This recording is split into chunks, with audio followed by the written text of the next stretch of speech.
Cavalcade of Kings.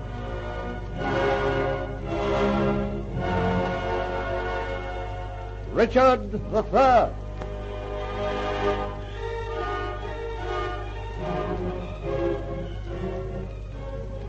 On rides the cavalcade, and Richard III now approaches.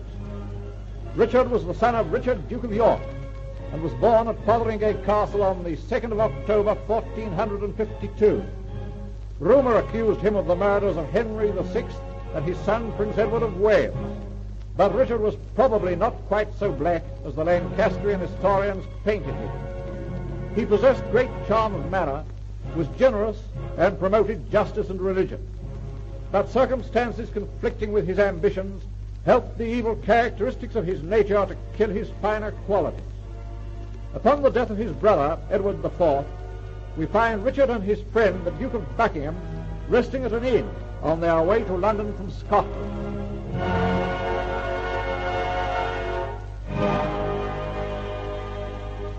Well, Buckingham, 'tis glad I am to have my legs under a table instead of across a horse. Ho there, innkeeper. Dost think our throats are slit and that we cannot swallow meat or drink? My most humble apologies, noble lords. The best my poor house has to offer is thine for the asking. What shall it be, sirs? A ham, or a brace of pheasant, or a pigeon pie that's fit for a king? Methinks the pigeon pie. What say ye, Buckingham? Then if 'tis fit for a king, 'tis fit for a knave like me. Then, innkeeper, 'tis pigeon pie, and see ye that 'tis fit for a king, for thy future king. And a jug of wine, mine host, and let thy comeliest wench bring it to our table. Away with thee. Aye, sir.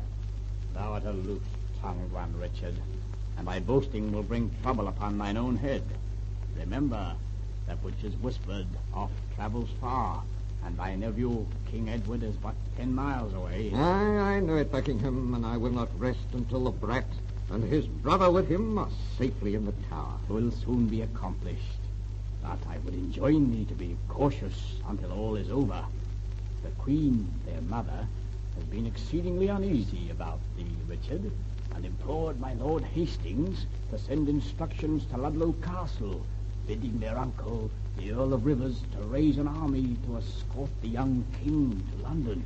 And, of course, good Hastings argued against the proposal? Yes, and told the Queen she would have to be contented with an escort of 2,000 horse. At present, they are encamped at Stony Stratford, but 10 miles distant. Know they that we also journey to London? Yea, and being anxious for our friendship, it is only reasonable to suppose that the brat's uncles will leave their charge for a few hours and join us here for some conviviality. I fear me it will be difficult for me to control the urge to run these cursed Wolfville upstarts through. Patience, patience. Bear with them for a few hours, Richard. In faith, it will be easy enough to force a quarrel on them later. Yeah, and then I shall charge them with treason and with alienating from me the affections of my sweet nephew. Curse his puny body. Then I will do my part and ride up with my 300 horse, and ye shall order me to arrest the Woodville dogs. Later, we shall take young Edward, ride with him to London, and make a great procession through the streets. Aye, and I shall ride at his side, bareheaded, and ogle him with adoring eyes. Such a condition will be to the people's taste. Later, we shall conduct him to the bishop's palace, thence to the tower. Richard, all can be accomplished with a smooth countenance. Courage, nerve, wit is all ye need, and lo, the throne of England will be in the hollow of thine hand. But what of the young king's brother? Aye, Richard, what of him? It would be unkind to separate two such sweet children. Verily, the little Richard must also be placed in the tower to bear the little king company. Such a kind thought of their dear uncle, who will immediately proceed to have himself named protector of the state, during the young king's minority. And think ye, good Buckingham, that I will be content to remain protector of the state for long? Nay, good Richard, not long, for soon ye will be king. Buckingham, thou art a foul plotter. When I am king, I shall go in fear and trembling of thee. And I of thee, Richard. For when thy ambitions are realized, and thou hast no further use for me, thou wouldst not consider twice the lopping off of my head, and it suited thy purpose. Perish the thought, good Buckingham.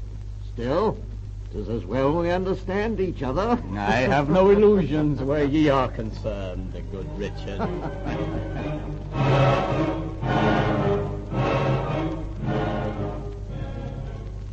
Richard's plot succeeded. The young princes were taken and shut up in the Tower. A few weeks later, Richard spread the report that Edward IV had not been legally married to Elizabeth Woodville, and therefore the young prince was not the legitimate heir to the throne. Buckingham made an impassioned speech to the people, declared the rumour true, and urged the people to accept Richard as their king. This was done, and on the 4th of July, 1483, he was crowned in state by Cardinal Berger. Later, he toured the English provinces with his wife, Anne, the daughter of the Earl of Warwick. At the moment, we find them together at York.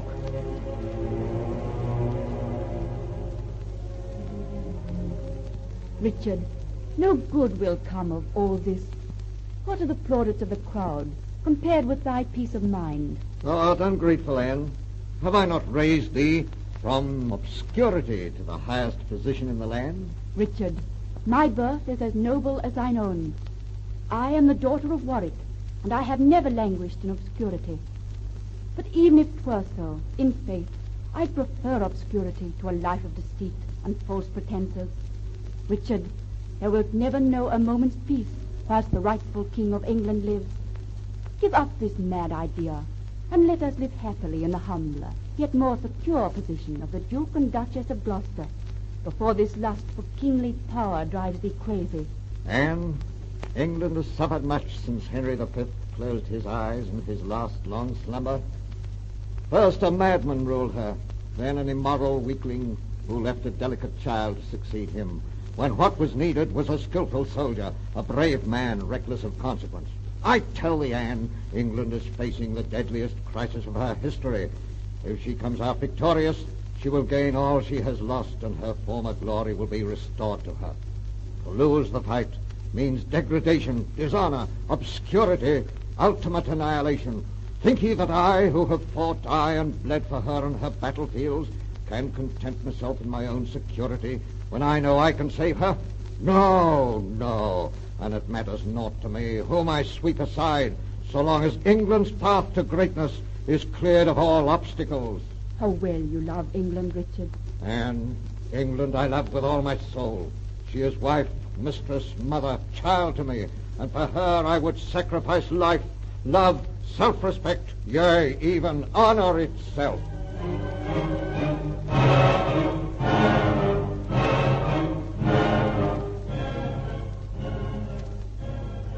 Later, the ghastly murder of the two young princes in the Tower caused a wave of horror to spread over England, and soon Richard found himself the center of all accusing eyes. A quarrel arose between the king and the Duke of Buckingham, which ended in the crafty Duke losing his head. One by one, Richard's supporters fell away from him, and he found himself a veritable lone wolf, fighting his own fight in his own way for the England he loved so well. Soon a powerful enemy in the person of Henry Tudor, Earl of Richmond, who was descended through his mother from John of Gaunt, laid claim to the throne. He gathered together an army and landed in Wales. Later, Richard met Henry at Bosworth in Leicestershire. It is the eve of the battle, and Richard is sitting alone in his tent, musing, conscience-stricken. Power, power, what have you brought me? Nothing but hideous nightmares. First I see Henry, mouthing and gibbering.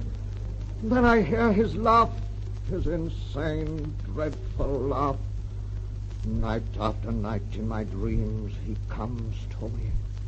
And then Edward comes, crying piteously not to let the evil man kill him. Oh, gracious heaven, is my torture never to end, never to end. It has all been for England. Every crime I have committed has been for her. Always have I considered the welfare of my people. I have tried to rule them justly, to further religion, and to live and do my duty by them. If I have done wrong, then God punish me. I commit myself to him. Sir, Henry's army is marshalling but 2 miles distant. The hour of conflict is drawing nigh. Aye, and which of my one-time friends have joined his forces, messenger? Sir, I fear me there are many, and amongst the traitors are my Lord Stanley and my Lord Earl of Northumberland. Rats always leave a sinking ship.